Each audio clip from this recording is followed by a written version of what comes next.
Hello and welcome to the latest episode of the White Pube podcast. My name is Gabrielle De La Puente, and on today's episode I'm going to be reading a review of Pokémon Legends Arceus, the very recent game from Game Freak. I think it came out like 3 weeks ago, and it was released exclusively for the Nintendo Switch. The emoji summary for this review is like Earth, planet, world, a shooting star, and then like a happy smiley face with hearts all around it. There aren't really spoilers. I don't really talk about the story too much, just like mechanics. And before I start reading this review, if you just so happen to be from like a big money company and you're interested in sponsoring this podcast, please get in touch. We're trying to find a podcast sponsor at the moment, and we just don't really know how to do it. We've just got in touch with an agent who's looking for us, but like, how do you get in touch with these people and say like, can you please sponsor this podcast called The White Pube? I just don't think it's gonna work. So if you already know what we do, please get in touch. Alternatively, if you aren't from a big money company but you want to help us get to that point where we are sponsored and we can bring on guests and like amp it up and buy better equipment and all that jazz, if you're listening on Apple, can you leave us a review, please? I know it's a faff, but it would really help us to rise up the ranks of all that shit, the charts. Help us get to the top of the pops. Okay, I'm gonna read the review now. Ever since I learned about Pokemon, I've had two versions of it in my mind. One version has been based around the full world imaginary that the lore of Pokemon presents. I'm thinking about the core of this whole thing, the exciting alternative universe where people have animals all around them. Animals that are somehow more alive than the ones we know on our planet. These are creatures imbued with magical abilities that can be elemental or stranger than that. They come in types like Psychic, Dragon, and Ghost. They all look so different according to their species and where they can be found in the landscape, and hundreds of Pokemon have been discovered so far. We can spot them in tall grass, forests, oceans, mountains, labs, lava, and even flying past us in the sky. This sprawling vision is the version of Pokemon I have always loved. From childhood, I subscribed to its mythology. I dreamt of catching and keeping little sidekicks, imagined living with them, working with them, training them for sport and glory. I just think I would find so much enjoyment in a world where wilderness and civilization overlap like that, but instead I live in England, so I just have to get a cat, some plushies, and do with. God, there are plenty of imagined worlds I wish I could escape rope to, but Pokemon continues to be my preference. It's just so lovable and warm. So that's one of the versions anyway. The other version of Pokemon I have in mind is the one I know directly from the main game series. Now, I have dutifully played through almost all of these titles, from Red and Blue to present day, putting more hours into this franchise than anything else by far, graduating with Pokemon through generations of consoles. But as much as I have enjoyed my time with these games, they have consistently taken the fiction of Pokemon and flattened it into brief, easy, strategic RPGs that have felt a little less lovable than the idea of the world I've had in my head this whole time. To carry on talking animals, it's very much been like a butterfly pinned down in a museum exhibit, keeping its colour but none of its liveliness. I feel like it's been my job as the player to project a soul onto the limp thing I've been given, to basically convince myself it's alive and meaningful. That might be too dramatic a metaphor, but I'm gonna roll with it because maybe it's not just me. When you looked down at the green, unlit dot matrix screen of the original Game Boy, did you imagine the game world inside the console was green, dark, and flat as well? Some games definitely felt that way, pinned behind the plastic. But when I think back to the earliest Pokemon titles, I remember an experience that was much more involved. In my memory, those games had a colour and a depth that wasn't even possible on the Game Boy. The plastic screen was a tiny portal all of a sudden, and yet I projected dimension and detail onto the images I saw anyway. I did what you might do when you imagine the face of a character in a book, someone whose description only exists in words.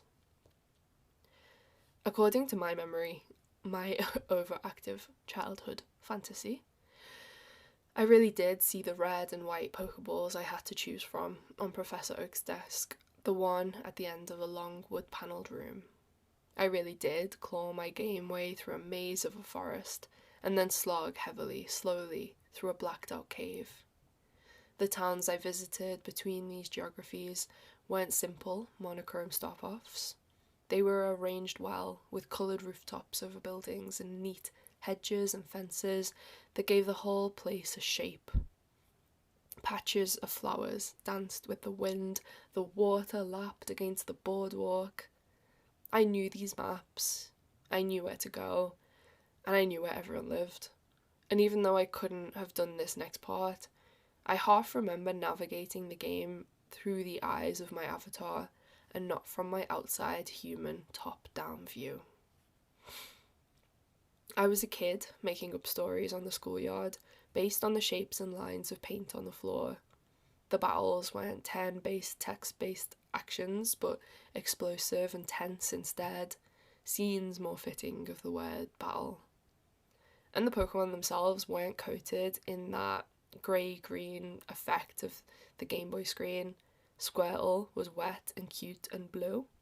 Dugong was a milky clownish white. And as far as I remember, Moltres was definitely on fire. No, I only think I saw those colours in the colourless red and blue games, and I only think I travelled the breadth and depth of Kanto. When I was young, I so badly wanted the world of Pokemon to be real, and honestly, I still do, that I played the games with all this extra imagination to make them so. And the thing is, the projections did not end there. I grew up and watched the capacity for art and game design become more impressive and immersive. Games became these big, mad, exciting kaleidoscopes, acutely fictional and yet convincingly real. I played other titles where I could walk freely through artwork and see a story happening from all angles up close, take my own directions, make my own decisions, and deal with my own consequences too. But while so many other studios took advantage of technological developments, the main games in the Pokemon series stayed politely and carefully the same. They stayed feeling old. The games evolved in their own ways, with plenty of new features added to make battles especially more genuinely strategic and fine-tuned.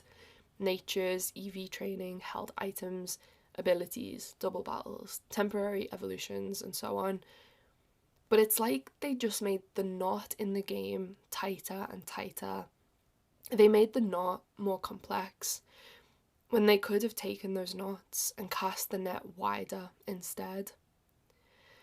So as much as I have enjoyed the formula, it has become rigid, repeatable, known. The tightness and the flatness of the gameplay and design has never quite suited the story anyway. I have continued playing because I have also continued to project my own version onto the games. I wish I didn't have two versions going on. I just want a single game that makes everything happen in one place, in one way, in a colourful, energetic, fantastical way that honours the story. I want the game I think Pokemon is, but every time I load it up, I hit a wall because I'm still waiting for the game I'm dreaming of to come true. The new Pokémon Legends Arceus game is not it, but it's so close. It's closer than we've ever been, closer in a way than that summer everyone played Pokemon Go and it really showed up the main series for its oldness. And although it isn't exactly what I have been hoping for, it shows that the main series, is finally on its way to the kind of game I want. And that is enough to make me feel vindicated after all these years holding out hope. I feel romantic about it, happy and good. I never thought a Pokemon game like this would come. I really enjoyed playing it for all its difference. Arceus is a prequel, set hundreds of years before the games we've played so far. The game is a 3D adventure that isn't quite an open world, but it is more open than a Pokemon game has ever been. You, the player, have dropped out of a strange time rift in the sky. You're wearing modern clothing, you've lost your memory, and a mysterious voice gives you a special looking phone. Like a phone looking device, and proceeds to ask that you find every Pokemon in the land. Deal? You find shelter and time appropriate clothing in the nearest village, Jubilife Village, which Diamond and Pearl players might know as one of the cities in the Sinnoh region. Here you start to work for your keep by helping with the research the village is doing, because it just so happens to match up with what the voice told you to do. The villagers are studying Pokemon. In fact, they are building the very first Pokédex, an encyclopedia that will contain all of the information we have on these elusive creatures. Most people are pretty scared of Pokemon. They're curious, but more cautious than curious, generally staying in the village where they feel safe. The dedicated Survey Corps team amongst them are tasked with venturing out into the wilderness with the hope that if they gain knowledge of Pokemon, they can calm everyone's fears and find a way to live and maybe work alongside them. To this end, they've just invented the very first Pokeballs. They are wooden, made with apricorns and tumblestones. Everyone's still a bit wary of using them, except you. So you join the Survey Corps and head out to see what you can see. The framing and position of the prequel allows for a much more compelling game to be produced. To be there at the very beginning of people's relationship with Pokemon brings an inherent challenge and an inherent wonder to the story. For players like me, who have been there this whole time, and all of the other grown-up fans, I'm assuming, it makes me feel like I'm back at the beginning again. It seems to have given the studio permission to start over as well, as they finally made some changes across all aspects of the game. Gone are the short, thin, up-down, left-right routes of the past. There are now much larger wild areas to explore with less defined edges, as the game world in Arceus is one before total networked civilization. The emptiness in the space outside of the village and the lack of other settlements creates an atmosphere that is more organic. Here we run through different climates where the Pokemon roam freely. We can watch them roll around on the beach or plod through a swamp. We can see them. They aren't hidden in grass. And when they see us, sometimes they're not fussed, sometimes they leg it, and other times they charge. Pokemon can get so mad at you for being in their space that they attack you, the trainer, not the Pokemon you have with you. The only time I fainted in my playthrough was because a Pokemon knocked me out, not my team in battle. Vast Wilderness puts into perspective how contrived and bordered the wild areas were in previous games, and how restrained the games have been for Pokemon to have never gone for our necks like this before. All the other games have been safaris, and now we're in with the lions before safaris were ever invented. The game comes off as more unstable because of these simple changes, and I think it's a good thing that Pokemon moves away from petting zoo vibes. Because this story is so focused on the Pokédex, it really places Pokemon at the centre of the whole thing. Like, I know that's obvious, name of the game, but in the past, the Pokédex has only been this, like, optional task for people who really care about it. I didn't always try that hard, and when I did, I didn't pay that much attention to what I was actually catching because it was just a number to tick off. I stuck to the Pokemon I liked the best, and I ignored so many others. In Arceus, we can catch something to add it to the dex, but only once we have done 10 studies on a Pokemon is its entry complete. That might involve catching it a few times, battling it, defeating it with certain moves or at particular times of the day, feeding it, or spotting different forms and sizes. The only way we really make money in this game is to submit our research, because there are no random trainers everywhere to grind with, but completed entries equal more money. We can level up our Pokedex to receive special stars and higher rates of pay, which is this game's rough equivalent to the gym system. I would argue this approach is even more satisfying for the completionists amongst us, doing everything 10 times over to get the job done, stars for our dues, money to round it off, and better knowledge of the creatures we are catching. Plus, this game is finally kind of hard. The story is all about breaking new ground, which is never easy. It follows then that this installment is more punishing than the others, in my experience at least. The distance between places of safety is much greater. You have to do the work of creating campsites where you can reset your team. And if you want to heal but can't get to a campsite, you need to forage for materials to craft items or buy them back at camp or the village. Brackets, there's crafting in this game. Inventory space is scarce. You can pay an absolute swindler to show you how to pack your bag better to increase space, but it costs so much money, and money is scarce. You are paid per the research you do on Pokemon, but when funds and health are both low, it means risking another beating in order to get money to fix that problem, and then items cost a lot at the shop anyway. I never had a lot of money to work with, and it drove me mad, but mad in that challenging, baiting way that I wanted to find a way around the problem because I was enjoying the balance of challenge and reward the game had struck. It was great.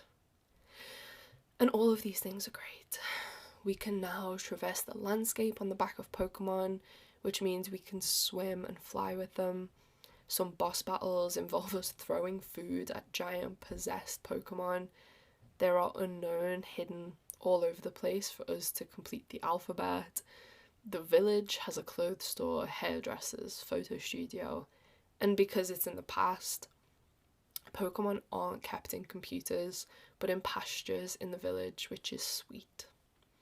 I wonder if people who've never played Pokemon before imagine that this is what the games were always like. These mechanics sound obvious, and yet they have taken so long to get here. However, there is so much more I want, and then I will shut up. I want a game called Pokemon World. Pokemon Universe would also work. I want more space to get lost in, all the regions so far. A game that unites Kanto with Hoenn and Alola, everywhere together, all at once. I want to play a main series game that is constantly updated, like every other game on the market, so that it becomes a game we can play forever without losing interest or ever really completing it because it never ends. I want seasonal events. I want more secrets to uncover. I enjoy crafting in Arceus, but cooking felt missing, as well as better options for interacting with Pokemon when they're outside their balls. I want a truly open world experience in a game that we can take on in our own order. I want the Breath of the Wild flex in letting us walk straight to the final level, but making sure we don't do that by surrounding the ending with higher level beasts that we can't handle yet. I don't quite want an MMORPG, but I do want a meeting space you can go to, a hangout space to battle and trade with friends. And I want to turn up looking fun, so I will need more options for player customization, and also Pokemon customization too. I want to be able to put hats on my Pokemon, like when people dress up their pets. I also want natures and breeding to come back into the mix because I love my Pokemon eugenics, sorry. Arceus was very fun, and I'm going to be playing it for a while, but my standards for games, for Pokemon in particular, have never been higher. But, as we know, what I really want is to up and leave this world and move to one with Pokemon instead, so a game has a lot to live up to. Makers, Game Freak, tend to release new titles every year or every other year. I would love them to just keep a game in the oven for longer and release something that feels genuinely contemporary. Arceus is still very much them catching up. Just look at the artwork. But I feel confident and hopeful because given the changes in this latest release, the hugely positive response from audiences and critics, they might want to invest in something grander. Ever since I learnt about Pokemon, I've had 2 versions of it in my mind. I hope it's not too much longer before there's only one. Okay, thank you for listening. I hope you have a good hour, minute, moment, wherever you are, and I'll speak to you on the next review. Bye bye!